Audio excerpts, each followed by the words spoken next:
दोस्तों, देश के गृह मंत्री अमित शाह जी क्या इसी वजह से जाने जाते हैं कि वो राजनीति के चाणक्य हैं? क्या चाणक्य इसी वजह से कहे जाते हैं कि जहां पर भी चुनाव होने जा रहा होता है वहीं पर ईडी भेज दिया जाता है? जी हां, ठीक ऐसा ही नजारा पश्चिम बंगाल में चुनाव होने जा रहे हैं और उससे ठीक पहले आज ईडी की छापेमारी शुरू हो चुकी है। ममता बनर्जी बकायदा रोड पर आकर के प्रेस वार्ता कर रही हैं, हाथों में माइक लेकर के गृह मंत्री अमित शाह जी को चैलेंज कर रही हैं। And because of election, they are collecting all my information of my party. देखो मैंने सब लेके आया। So my hard disk, IT office also in sector 5. I am going there also. ED की छापेमारी को लेकर के एकदम गुस्से में आ चुकी हैं ममता बनर्जी जी। क्या कुछ कह रही हैं उस पर तो मैं आऊंगा ही, वीडियो में क्या कुछ बोल रही हैं वो भी मैं आपको दिखाऊंगा। लेकिन मैं आपको बता दूं कि जहां जहां पर चुनाव होता है, जिस भी राज्य में चुनाव होता है, ईडी की कार्रवाई तो एक बार जरूर की जाती है। नेताओं को डराने के लिए, बागी नेताओं को कह लीजिए कि अपने पाले में करने के लिए, या फिर क्या कुछ करने के लिए आप सभी को पता है। और यह भी आंकड़ा पता है कि ईडी की कार्रवाई ज्यादातर विपक्षी नेताओं के खिलाफ ही होता रहा है। यह आंकड़े कई बार मैं आपको दिखा चुका हूं।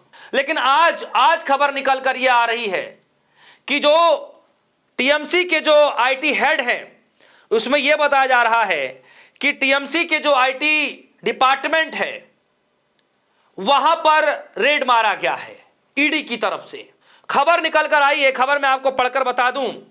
खबर में लिखा गया है और उसके बाद ममता बनर्जी क्या कह रही है मैं आपको पढ़कर बता देता हूं। लिखा गया है, this is a not law enforcement, it is the political vendetta. Bengal CM Mamata Banerjee on ED raid is house of TMC IT head.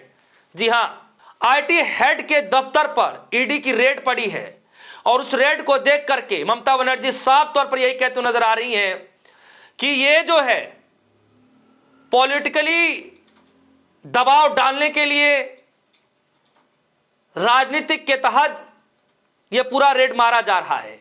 और अमित शाह जी को लेकर के क्या कुछ कह रही है जरा डिस्प्ले पर देखिए। लिखा गया है, it is the duty of the ED Amit Shah to collect the parties hard disk candidate list and the home minister who cannot protest the country and is taking away all my party documents. What will be the result if I read the BJP party office? One side they are deleting the names of all the voters by the carrying out the SIR in West Bengal. Because of the elections they are collecting all the information about my party. यानी ममता बनर्जी साफ शब्दों में कहती हुई नजर आ रही हैं कि ये जो भी कुछ किया जा रहा है ये पॉलिटिकल के तौर पर किया जा रहा है। राजनीतिक द्वेष देखी जा सकती है यहां पर। और गृह मंत्री का काम यह नहीं है कि टीएमसी के आईटी हेड में क्या कुछ चल रहा है, क्या कैंडिडेटों की लिस्ट है, उसको पकड़ना। गृह मंत्री का काम है देश की रक्षा करना, जो कि कर नहीं पा रहे ममता बनर्जी कह रही हैं। ठीक ऐसा ही हुआ जब एसआईआर की प्रक्रिया में कई लाखों लोगों के नाम काट दिए गए और दूसरी तरफ ईडी का डर दिखा करके कैंडिडेटों की लिस्ट कलेक्ट की जा रही है। टीएमसी पार्टी की जो इंफॉर्मेशन है उसको कलेक्ट की जा रही है। ममता बनर्जी ये सब कह रही हैं। जरा सुनिए कि क्या कह रही है ममता बनर्जी जी। सुना आपने? How to collect all of our party hard disk, the candidate list, the party strategy, the party plan. Is it the duty of the ED and Amit Shah, the nasty home minister, the naughty home minister who cannot protect the country, and is taking away all my party documents? If I read the BJP party office, what will be? What will be the result? They didn't have any guards. One side the SIR case, they are deleting all the names of the Bengal people. More than 2 crore people, 1.5 crore people are being called, 54 lakhs are being deleted without any asking their details. They are using WhatsApp only. Mamata Banerjee कह रही है कि क्या ED और अमित शाह का यही काम है कि वे हमारी पार्टी की हार्ड डिस्क उम्मीदवारों की सूची इकट्ठा करें, और वो कह रही हैं कि जो देश में सुरक्षा नहीं कर सकते, जो देश की सुरक्षा नहीं कर सकते, मेरी पार्टी का दस्तावेज छीन रहे हैं। अगर वे बीजेपी के दफ्तर पर छापा मारेंगे तो नतीजा क्या निकलेगा। एक तरफ पश्चिम बंगाल एसआईआर के जरिए सभी मतदाताओं के नाम हटाए जा रहे हैं, वहीं दूसरी तरफ चुनाव के बहाने मेरी पार्टी से जुड़ी सारी जानकारियां इकट्ठा की जा रही है। ममता बनर्जी साफ शब्दों में मीडिया के सामने कहती हुई नजर आ रही है, और हाथों में आप देखेंगे कि बाकायदा सेल फोन है, उसके बाद कुछ हार्ड डिस्क बता रही हैं, फाइल्स कुछ बता रही हैं, जैसे कि आपने वीडियो में सुना देखा।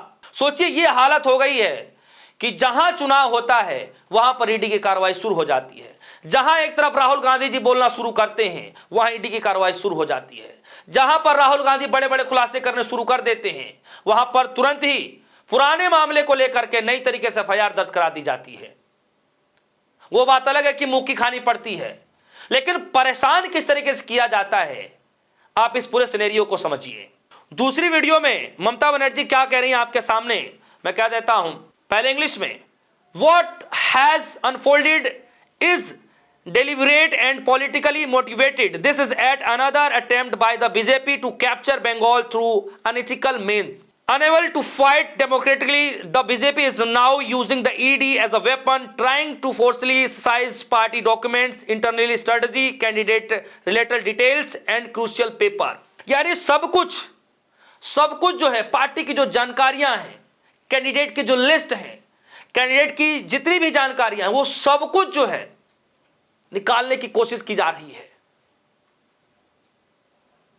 सुनिए क्या कुछ कह रही है। How to collect all of our party hard disk, the candidate list, the party strategy, the party plan.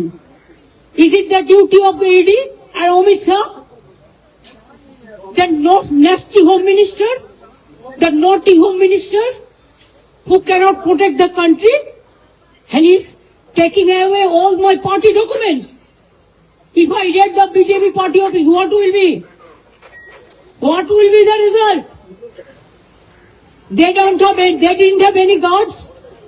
सुना आपने, ममता बनर्जी कह रही हैं कि जो कुछ भी सामने आया वो पूरी तरीके से सुनियोजित और राजनीतिक रूप से प्रेरित है। यह बंगाल के अनैतिक तरीकों से कब्जाने का भाजपा की एक और कोशिश है। लोकतांत्रिक तरीके से मुकाबला करने में असमर्थ भाजपा और अब ईडी को हथियार बनाकर इस्तेमाल कर रही है। पार्टी के दस्तावेज, आंतरिक रणनीतियां, उम्मीदवारों से जुड़ी जानकारियां को अहम कागज जबरन जब्त करने की कोशिश की जा रही है। दोस्तों ऐसा क्यों बार बार होता है? हमने बिहार में यही देखा, हमने राजस्थान में यही देखा, कब कब नहीं हुआ ऐसा।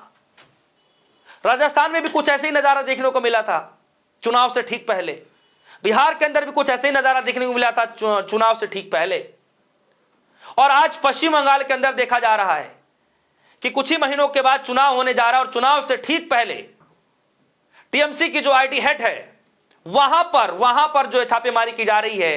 पॉलिटिकल चीजें की जानकारियां निकाली जा रही है, पार्टी की जो स्ट्रेटजी होती है वो सब कुछ निकाली जा रही है, कैंडिडेटों की लिस्ट निकाली जा रही है, कैंडिडेटों की जानकारियां निकाली जा रही हैं। सब कुछ पॉलिटिकली तरीके से ईडी को सामने रख करके किया जा रहा है। अब यहां पर ईडी की तरफ से कुछ और कहा जा रहा है, पार्टी की तरफ से कुछ और कहा जा रहा है, लेकिन इतना जरूर है कि जब भी चुनाव आता है ईडी को एक्टिव कर दिया जाता है। सिर्फ विपक्षी पार्टियों के नेताओं के ऑफिस में ही क्यों, विपक्षी नेताओं के घरों पर ही क्यों?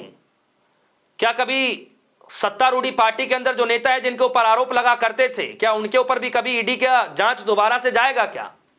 और अगर जाता भी 1-2% तो मैं आपको बता दूं कि वो कार्रवाइयां ऐसी चलती हैं जैसा लोगों की मानो हो ही नहीं, सिर्फ नाम मात्र का है।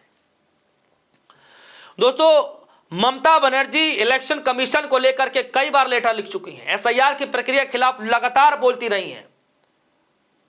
हेलीकॉप्टर ना मिलने की वजह से भी मुखर होकर के लगातार सरकार को घेरती रही हैं और आज ईडी की कार्रवाई को लेकर के डायरेक्ट गृह मंत्री अमित शाह जी को घेरती हुई नजर आ रही है। दोस्तों इस खबर पर आपकी क्या राय? क्या लगता है कि क्या सच में संवैधानिक तरीके से सरकार वहां जीत नहीं पाएगी तो इसलिए ईडी का सहारा लिया जा रहा है? क्या सच में ममता बनर्जी जो कह रही है वो सच कह रही हैं? आपको क्या लगता है? वीडियो कमेंट सेक्शन में जाइएगा, अपनी जानकारी जो भी होगी वो दीजिएगा, साझा कीजिएगा। फिलहाल के लिए दीजिए इजाजत। देखते रहिए न्यूज़। धन्यवाद।